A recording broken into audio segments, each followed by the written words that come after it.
Hello everyone, welcome to ಅಡುಗೆ TV. ಇನ್ನೂ ಯಾರಾದರೂ ಅಡುಗೆ ಟಿವಿನ ಸಬ್ಸ್ಕ್ರೈಬ್ ಮಾಡಿಲ್ಲ ಅಂದರೆ ಬೇಗ ಸಬ್ಸ್ಕ್ರೈಬ್ ಮಾಡಿ. ಹಾಗೆ ಯಾವುದೇ ರೀತಿಯಾದಂಥ ರೆಸಿಪೀಸ್ನೂ ಮಿಸ್ ಮಾಡ್ಕೊಳ್ಬೇಡಿ. ಆ್ಯಂಡ್ ಇವತ್ತು ನಾನು ತೋರಿಸ್ತಿರೋಂಥ ರೆಸಿಪಿ ಪಾಲಕ್ ಪನ್ನೀರ್. ಇದನ್ನ ಹೇಗೆ ಮಾಡೋದು ಅಂತ ನೋಡಿ.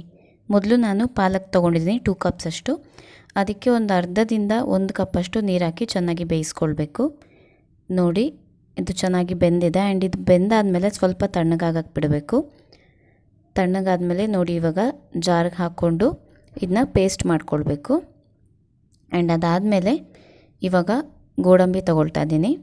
ಒಂದು 10ರಿಂದ 12 ತೊಗೊಂಡ್ರೆ ಸಾಕು. ಅದಕ್ಕೆ ಸ್ವಲ್ಪ ನೀರು ಹಾಕಿ ಅದನ್ನು ಅಷ್ಟೇ ಪೇಸ್ಟ್ ಮಾಡ್ಕೊಳ್ಬೇಕು. ಸೊ ಅದು ಕೂಡ ರೆಡಿ ಇದೆ. ನೆಕ್ಸ್ಟು ಅದಾದಮೇಲೆ ಇವಾಗ ನೋಡಿ, ಶುಂಠಿ ಮತ್ತು ಬೆಳ್ಳುಳ್ಳಿ ಹಾಕ್ಕೊಳ್ತಾ ಇದ್ದೀನಿ. ಶುಂಠಿ 1 ಇಂಚಷ್ಟು, ಹಾಗೆ ಬೆಳ್ಳುಳ್ಳಿ 10ರಿಂದ 12, ಅದನ್ನು ಕೂಡ ಗ್ರೈಂಡ್ ಮಾಡ್ಕೊಂಡಿದ್ದೀನಿ. ನೆಕ್ಸ್ಟ್ ಅದಕ್ಕೆ ಈರುಳ್ಳಿ ಹಾಕ್ಕೊಳ್ತಾ ಇದ್ದೀನಿ 2 ಹೆಚ್ಚಿಟ್ಕೊಂಡಿರೋವಂಥದ್ದು. ಇದನ್ನು ಅಷ್ಟೇ ಪೇಸ್ಟ್ ಮಾಡ್ಕೊಳ್ಬೇಕು. ಸೊ ಮೊದಲು ಈ ರೀತಿ ಎಲ್ಲದೂ ಪೇಸ್ಟ್ ರೆಡಿ ಮಾಡಿಟ್ಕೊಂಡ್ರೆ ಸೊ ನೆಕ್ಸ್ಟ್ ಅಡುಗೆ ಮಾಡೋಕ್ಕೆ ಈಸಿ ಆಗುತ್ತೆ. ನೋಡಿ, ಇವಾಗ ಅದು ಕೂಡ ಪೇಸ್ಟ್ ರೆಡಿ ಆಗಿದೆ. ನೆಕ್ಸ್ಟ್ ಅದಾದಮೇಲೆ ಟೊಮ್ಯಾಟೊ ಹಾಕ್ಕೊಳ್ಬೇಕು. ನೋಡಿ, 2 ಟೊಮ್ಯಾಟೊ ತೊಗೊಂಡಿದ್ದೀನಿ. ನೋಡಿ, ಇದನ್ನು ಅಷ್ಟೇ ಇವಾಗ ಗ್ರೈಂಡ್ ಮಾಡ್ಕೊಳ್ಬೇಕು, ಅಂದರೆ ಟೊಮ್ಯಾಟೊ ಪ್ಯೂರಿ ರೆಡಿ ಮಾಡ್ಕೊಳ್ಬೇಕು. ನೋಡಿ, ಇವಾಗ ಟೊಮ್ಯಾಟೊ ಪ್ಯೂರಿ ರೆಡಿ ಇದೆ. ಇದನ್ನು ಕೂಡ ಎತ್ತಿಟ್ಕೊಳ್ಳೋಣ. ನೆಕ್ಸ್ಟು ನಾನು ಪನ್ನೀರ್ ತೊಗೊಂಡಿದ್ದೀನಿ, ಪನ್ನೀರ್ ಕ್ಯೂಬ್ಸು. ಅದಕ್ಕೆ ಇವಾಗ ಸ್ವಲ್ಪ ಅರಿಶಿನ ಹಾಕ್ಕೊಳ್ತಾ ಇದ್ದೀನಿ. ಆ್ಯಂಡ್ ಅದಾದಮೇಲೆ ಅದಕ್ಕಿವಾಗ ಉಪ್ಪು ಹಾಕ್ಕೊಳ್ತಾ ಇದ್ದೀನಿ 3/4 ಸ್ಪೂನಷ್ಟು. ನೆಕ್ಸ್ಟು ಖಾರದ ಪುಡಿ ಹಾಕ್ಕೊಳ್ಬೇಕು. ಅರ್ಧ ಸ್ಪೂನಷ್ಟು ಖಾರದ ಪುಡಿ ಹಾಕಿದ್ದೀನಿ. ಇದನ್ನು ಅಷ್ಟೇ ಚೆನ್ನಾಗಿ ಮಿಕ್ಸ್ ಮಾಡಬೇಕು. ಫಸ್ಟು ಮಿಕ್ಸ್ ಮಾಡಿಬಿಟ್ಟು ಒಂದು 15 to 20 ಮಿನಿಟ್ಸ್ ಅಷ್ಟು ಮ್ಯಾರಿನೇಟ್ ಆಗಕ್ಕೆ ಬಿಡಬೇಕು. ಸೊ ಆವಾಗ ಉಪ್ಪು ಖಾರ ಎಲ್ಲ ಚೆನ್ನಾಗಿ ಇಟ್ಕೊಳ್ಳುತ್ತೆ. ಸೊ ಟೇಸ್ಟು ಕೂಡ ಚೆನ್ನಾಗಿರುತ್ತೆ ಆವಾಗ ಗ್ರೇವಿಯಲ್ಲಿ. ಸೊ ನೋಡಿ, ಇವಾಗ ಮಿಕ್ಸ್ ಮಾಡಿದ್ದೀನಿ. ಇದೊಂದು 15 ಮಿನಿಟ್ಸ್ ಆದಮೇಲೆ ಹಾಕ್ಬೋದು. ನೆಕ್ಸ್ಟ್ ನೋಡಿ, ಒಗ್ಗರಣೆಗೆ ಏನೇನು ಬೇಕು ಅಂತ ತೋರಿಸ್ತಾ ಇದ್ದೀನಿ. ಮೊದಲು ನಾನು ಎಣ್ಣೆ ಕಾಯಕ್ಕೆ ಇಟ್ಕೊಂಡಿದ್ದೀನಿ 4 to 5 ಸ್ಪೂನ್ಸ್ ಅಷ್ಟು. ನೆಕ್ಸ್ಟ್ ಅದಕ್ಕೆ ಪಲಾವ್ ಎಲೆ ಹಾಕ್ಕೊಂಡಿದ್ದೀನಿ. ಅದೊಂಚೂರು ಫ್ರೈ ಮಾಡಬೇಕು ಪಲಾವ್ ಎಲೆನ. ಅದಾದಮೇಲೆ ನೆಕ್ಸ್ಟು ಇವಾಗ ಮರಾಠಿ ಮೊಗ್ಗು ಹಾಕ್ಕೊಳ್ತಾ ಇದ್ದೀನಿ. ಅದನ್ನು ಅಷ್ಟೇ ಒಂಚೂರು ಫ್ರೈ ಆಗಬೇಕು. ಸೊ ಇದೆರಡು ಒಂದು ಸ್ವಲ್ಪ ಫ್ರೈ ಆದಮೇಲೆ ನೆಕ್ಸ್ಟು ಹಸಿಮೆಣಸಿನ್ಕಾಯಿ ಹಾಕ್ಕೊಳ್ಬೇಕು.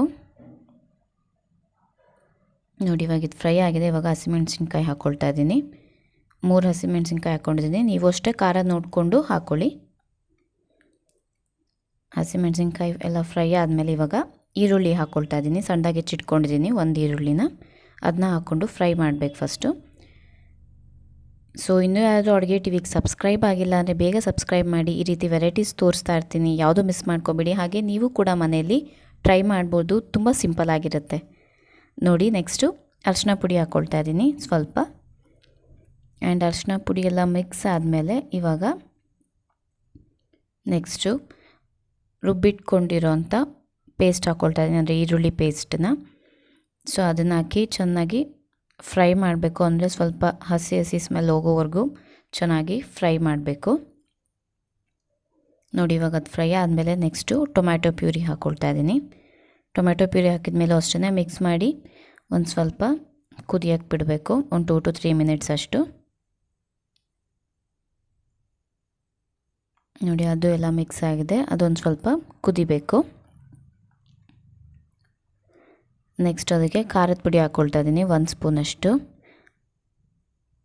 ಖಾರದ ಪುಡಿ ಹಾಕಿದ್ಮೇಲೆ ನೆಕ್ಸ್ಟ್ ಇವಾಗ ಉಪ್ಪು ಹಾಕ್ಕೊಳ್ತಾ ಇದ್ದೀನಿ 3/4 ಸ್ಪೂನಷ್ಟು. ಉಪ್ಪು ಕೂಡ ನೋಡ್ಕೊಂಡು ಹಾಕ್ಕೊಳ್ಳಿ. ಆ್ಯಂಡ್ ನೆಕ್ಸ್ಟು ಧನಿಯಾ ಪುಡಿ ಹಾಕ್ಕೊಳ್ತಾ ಇದ್ದೀನಿ 3/4 ಸ್ಪೂನು. ಅದೆಲ್ಲ ಹಾಕಿದ್ಮೇಲೆ ಮಿಕ್ಸ್ ಮಾಡಬೇಕು. ಮಿಕ್ಸ್ ಮಾಡಿ ಸ್ವಲ್ಪ ಕುದಿಯೋಕ್ಕೆ ಸ್ಟಾರ್ಟ್ ಆದಮೇಲೆ ನೆಕ್ಸ್ಟು ಗರಂ ಮಸಾಲ ಹಾಕ್ಕೊಳ್ತಾ ಇದ್ದೀನಿ ಅರ್ಧ ಸ್ಪೂನಷ್ಟು. ಅದನ್ನು ಕೂಡ ಹಾಕಿ ಮಿಕ್ಸ್ ಮಾಡಿ ನೆಕ್ಸ್ಟು ಇವಾಗ ನೋಡಿ ಕುದೀತಾ ಇದೆ. ಇವಾಗ ಗೋಡಂಬಿ ಪೇಸ್ಟ್ ಹಾಕ್ಕೊಳ್ತಾ ಇದ್ದೀನಿ. ಗೋಡಂಬಿ ಪೇಸ್ಟ್ ಹಾಕಿ ಕುದಿಯೋಕ್ಕೆ ಬಿಡಿ. ಸ್ವಲ್ಪ ಕುದ್ದಾದಮೇಲೆ ಸೊ ಇವಾಗ ಪನ್ನೀರ್ ಹಾಕ್ಕೊಳ್ತಾ ಇದ್ದೀನಿ. ಪನ್ನೀರ್ ಹಾಕಿದ್ಮೇಲೆ ಇವಾಗ ಪಾಲಕ್ ಹಾಕ್ಕೊಳ್ತಾ ಇದ್ದೀನಿ, ಗ್ರೈಂಡ್ ಮಾಡಿರೋ ಅಂಥದ್ದು. ಸೊ ಪಾಲಕ್ ಹಾಕಿದ್ಮೇಲೆ ಜಸ್ಟ್ ಒಂದು 5 to 7 ಮಿನಿಟ್ಸ್ ಅಷ್ಟು ಕುದಿಯೋಕ್ಕೆ ಬಿಡಿ ಸಾಕು, ಮೀಡಿಯಮ್ ಫ್ಲೇಮಲ್ಲಿ. ಸೊ ಪಾಲಕ್ ಪನ್ನೀರ್ ರೆಡಿ ಆಗುತ್ತೆ. ಇಷ್ಟೇ ಈ ರೆಸಿಪಿ. ನಿಮ್ಮೆಲ್ಲರಿಗೂ ರೆಸಿಪಿ ಇಷ್ಟ ಆಗಿದ್ದರೆ ನೀವು ಕೂಡ ಟ್ರೈ ಮಾಡಿ ಹೇಗಿತ್ತು ಅಂತ ಹೇಳಿ. ಹಾಗೆ ಅಡುಗೆ ಟಿವಿನ ಸಬ್ಸ್ಕ್ರೈಬ್ ಆಗೋದನ್ನು ಮರಿಬೇಡಿ. ಪರಾಟ ಹಾಗೂ ಚಪಾತಿ ಜೊತೆಗೆ ಒಳ್ಳೆ ಕಾಂಬಿನೇಷನ್ ಇದು. ಸೊ ಈ ರೆಸಿಪಿ ಇಷ್ಟ ಆಗಿದ್ರೆ ರೆಸಿಪಿನ ಲೈಕ್ ಮಾಡಿ, ಶೇರ್ ಮಾಡಿ, ಅಡುಗೆ ಟಿವಿನ ಫಾಲೋ ಮಾಡಿ. Thank you.